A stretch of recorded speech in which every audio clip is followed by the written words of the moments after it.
Assalamualaikum to all my beautiful students. So welcome back to your own platform of journey to MBBS. तो today our topic is palate. आज हम palette को discuss करेंगे. इसको हम थोड़ा बहुत अपने प्रीवियस लेक्चर में भी डिस्कस कर चुके हैं. आज हम इसको डिटेल में डिस्कस करेंगे क्योंकि ये एक बहुत इंपॉर्टेंट पार्ट है. ठीक है, तो पैलेट सबसे पहले इसका काम क्या है, ये क्या करती है, ये सेपरेट करती है ओरल कैविटी और नेज़ल कैविटी को. ये पैलेट है लाइट ग्रीन कलर में. ठीक है, पैलेट ये क्या है, हमारी इस बकल कैविटी की ये रूफ है. ठीक है, रूफ मीन्स छत है इसकी. ठीक है, अब ये किस तरह से सेपरेट करती है, यहाँ आप देख सकते हैं ये क्या है, ये नेज़ल कैविटी है और नीचे क्या है, ये ओरल कैविटी है. ठीक है, तो इन दोनों के बीच में जो चीज़ आपको नज़र आ रही है, जो बैरियर, जो बॉर्डर आपको नज़र आ रहा है, वो क्या है, ये पैलेट है. ठीक है, तो इन दोनों को ये सबसे पहला काम क्या है, इन दोनों को ये सेपरेट कर रही है.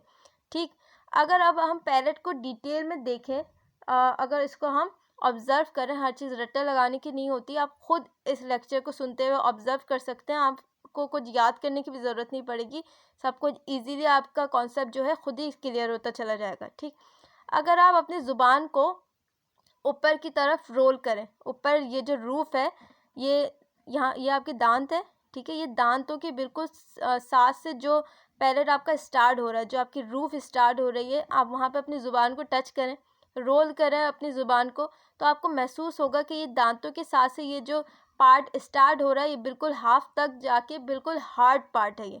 ये पैलेट का बिल्कुल हार्ड पार्ट है. ठीक है, और अगर आप अपनी ज़ुबान को दोबारा से उस टच करें आपके इस पैलेट पे, तो आपको ये भी महसूस होगा कि ये जो पैलेट है ये बिल्कुल स्मूथ नहीं है. ये जो आपकी रूफ है, आपकी जो ये माउथ है, आपके माउथ के ऊपर ये जो रूफ है, बिल्कुल दांतों के साथ से जो हिस्सा शुरू हो रहा है, अगर आप इसको टच करें तो आप ये देखेंगे कि ये पार्ट बिल्कुल स्मूथ नहीं है.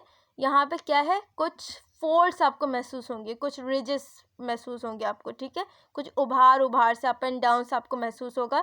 तो ये क्या है, इसको हम क्या कहते हैं, पैलेटाइन रुगे इसको हम कहते हैं. पैलेटाइन हमने इसको क्यों कहा, क्योंकि ये पैलेट में मौजूद है.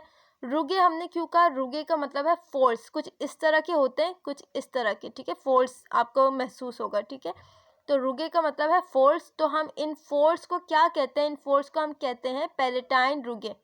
ठीक है, पैलेटाइन रुगे हम कहते हैं. कहाँ से है ये आपके दांतों से बिल्कुल शुरू होके ये बिल्कुल हाफ पार्ट तक ये क्या है, ये हार्ड है. इसके दो पार्ट है पैलेट के, एक क्या है हार्ड है और दूसरा क्या है सॉफ्ट है. दूसरा आधा क्या है सॉफ्ट है. तो पहला जो आधा हार्ड है उसके अंदर पैलेटाइन रुगे प्रेजेंट है.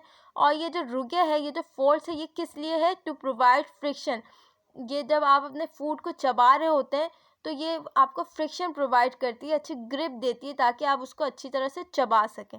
ठीक है, क्लियर हो गया ये पॉइंट. अच्छा, अगर अब हम इसके आगे जाएं, आप थोड़ा सा ज़ुबान को अपनी और आगे तक रोल करें, टच करें आगे तक, तो आपको महसूस होगा कि ये जो हार्ड पार्ट था उससे थोड़ा सा आगे की तरफ अगर आप टच करते हैं तो आपको फील होगा कि ये जो आगे का पार्ट है, अगर आप इस तरह से देखें तो ये जो पीछे का पार्ट है, ये हार्ड पार्ट वाले पार्ट के जो पीछे का पार्ट है वो क्या है, सॉफ्ट है. ये वाला पार्ट क्या है, बाकी का सॉफ्ट है. और यही सॉफ्ट पार्ट एक्सटेंड कर जाता है आगे जाके यूवुला के अंदर. यूवुला अगर आप मुंह खोल के देखें मिरर के सामने तो आपको एक छोटी सी चीज़ गले में लटकती हुई नज़र आएगी. इसको हम क्या कहते हैं, यूवुला कहते हैं. ठीक है, और ये यूवुला क्या है, इस पैलेट का ही पार्ट है, सॉफ्ट पैलेट का ही पार्ट है जो आगे जाके एक्सटेंड होके यूवुला का फॉर्म क्रिएट कर देता है. ठीक है, ये इतना समझ आ गया. अब यूवुला क्या करता है, इसका बहुत ही इंपॉर्टेंट रोल है. ये हमारे मुंह में फूड है. ठीक है, अब हम फूड को जब स्वॉलो करेंगे, जब हम फूड को निगलेंगे तो ये फूड, ये यहाँ से हमने खाया, यहाँ में हमने चबाया. ठीक है, चबाने के बाद ये फूड जब इस तरफ आएगा तो ये यूवुला क्या करता है, यूवुला यहाँ पे जो ये एक रास्ता है, इस रास्ते को हम क्या कहते हैं, इस पैसेज को हम क्या कहते हैं, इंटरनल नेर्स हम इसको कहते हैं. इस रास्ते को ये क्या करेगा, ये यूवुला इस रास्ते को क्लोज कर देगा यहाँ से. तो यहाँ पे मैंने ये ऑरेंज कलर में थोड़ा सा रिप्रेजेंट किया है कि ये यूवुला है. ये यूवुला जब इस रास्ते को बंद कर देता है तो वो यहाँ से यू हो जाता है. ठीक है, ये इस रास्ते को बंद कर देता है. इस रास्ते को क्या कहते हैं, इंटरनल नेर्स कहते हैं. और यहाँ पे आपको पता है हमारी नॉस्ट्रिल्स होती है, इस रास्ते को हम क्या कहते हैं, इसको हम एक्सटर्नल नेर्स कहते हैं. तो ये जो इंटरनल नेर्स है ये कहाँ का रास्ता है, ये आपकी नेज़ल कैविटी और आपके ओरल कैविटी को ये जो रास्ता है जोड़ता है. ठीक है। ये आपकी नेज़ल कैविटी और आपके ओरल कैविटी को ये रास्ता जोड़ता है। तो खाना खाते हुए आपका खाना आपकी नेज़ल कैविटी में ना चला जाए, इसलिए ये जो यूवुला है, ये यूवुला क्या कर देता है, इस रास्ते को पार्शियली क्लोज कर देगा, ठीक है।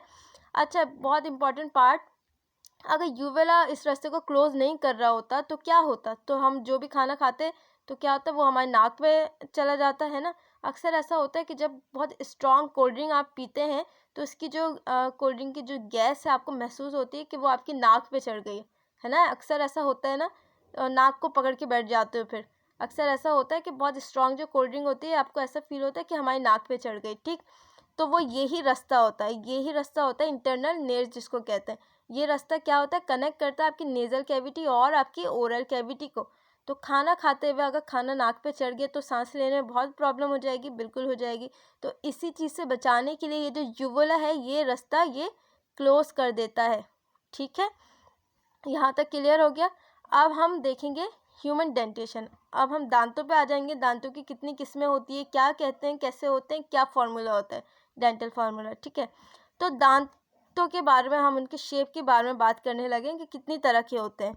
तो ह्यूमन डेंटेशन, डेंटेशन का मतलब क्या है, मैंने यहाँ पे कोई लंबी चौड़ी मैंने यहाँ पे डेफिनेशंस नहीं लिखी हुई, मैंने हर हेडिंग के साथ एक छोटी सी लाइन लिखी हुई है, बिल्कुल सिंपल सी लाइन।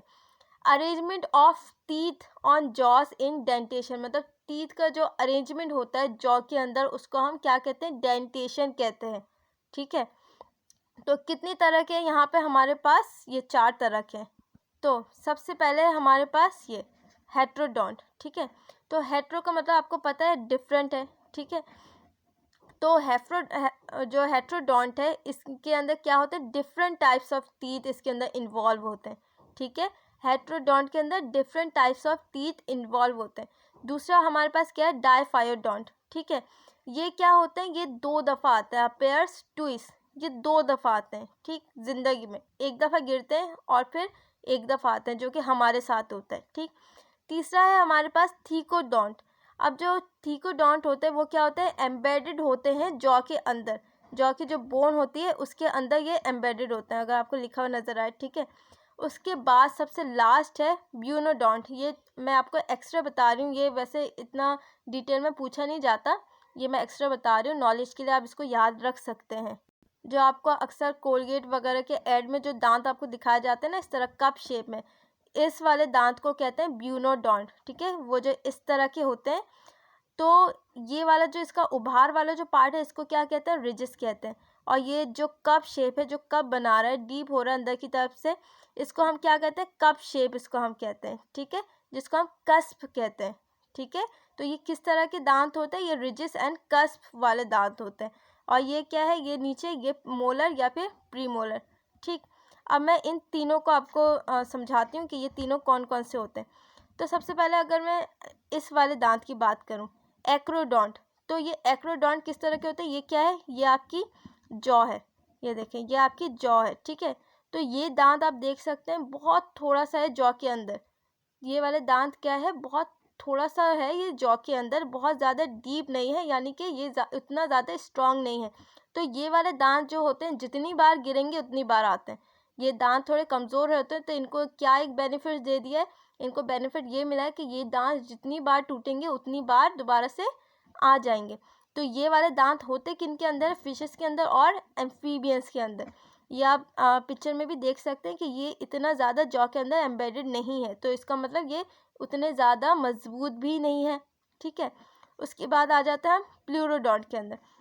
ये वाले जो होते हैं ये यू साइड से निकलते हैं, ये इस तरह से निकलते हैं बिल्कुल नोकीले, और ये साइड से निकलते हैं इस साइड से। ये वाले जो दांत होते हैं ये होते हैं स्नेक्स के अंदर, ठीक है, और फेंजिस के अंदर। तो ये जो होते हैं ये पॉइजनस टीथ कहलाते हैं, ठीक।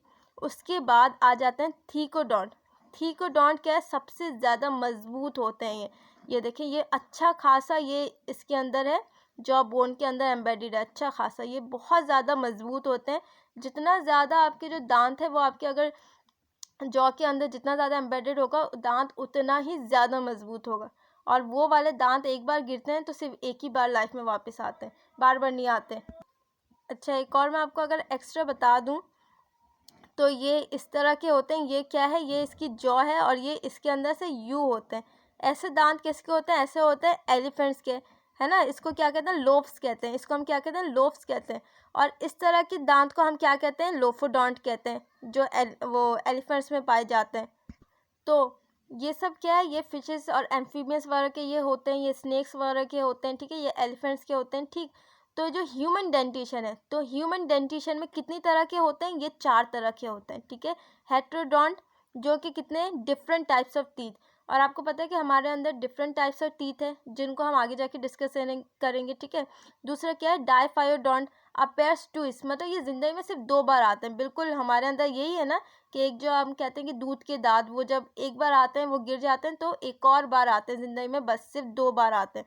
फिर है थीकोडोंट। थीकोडोंट मैंने आपको ये दिखाया कि बहुत ज़्यादा स्ट्रांग होते हैं। जैसे कि आपने देखा ना कि कुछ लोग अपने दांतों की मदद से इतना सारा वेट कैरी कर लेते हैं। अक्सर जो आप देखते हैं मोबाइल्स वगैरह में जो वीडियोस होती है, दांतों पे वेट डाल के बहुत ज़्यादा वो वेट को कैरी कर लेते हैं, या बहुत ज़्यादा उनके दांत स्ट्रांग होते हैं, वो बहुत कुछ अखरोट वगैरह तोड़ देते हैं दांतों से ही, है ना। करना नहीं चाहिए, लेकिन मैं एक मिसाल दे रही हूँ। तो उनके जो दांत होते हैं क्या होते हैं? बहुत मजबूत होते हैं, थीकोडोंट होते हैं, ठीक है। और अब बिल्कुल चौथा हमारे पास क्या है? ब्यूनोडोंट, जो कुछ इस तरह के, किस तरह के ये होते हैं? कस्प एंड रिजिस वाले दांत होते हैं। ये क्या होते हैं? कस्प एंड रिजिस वाले। इसको कस्प हम कहते हैं और इसको, इस उभार को, रिजिस कहते हैं। तो उम्मीद है आपको आज का लेक्चर अच्छा लगा होगा, समझ में आया होगा। अगर आपको अच्छा लगा तो लाइक करें, शेयर करें और सब्सक्राइब करें। अल्लाह हाफिज़।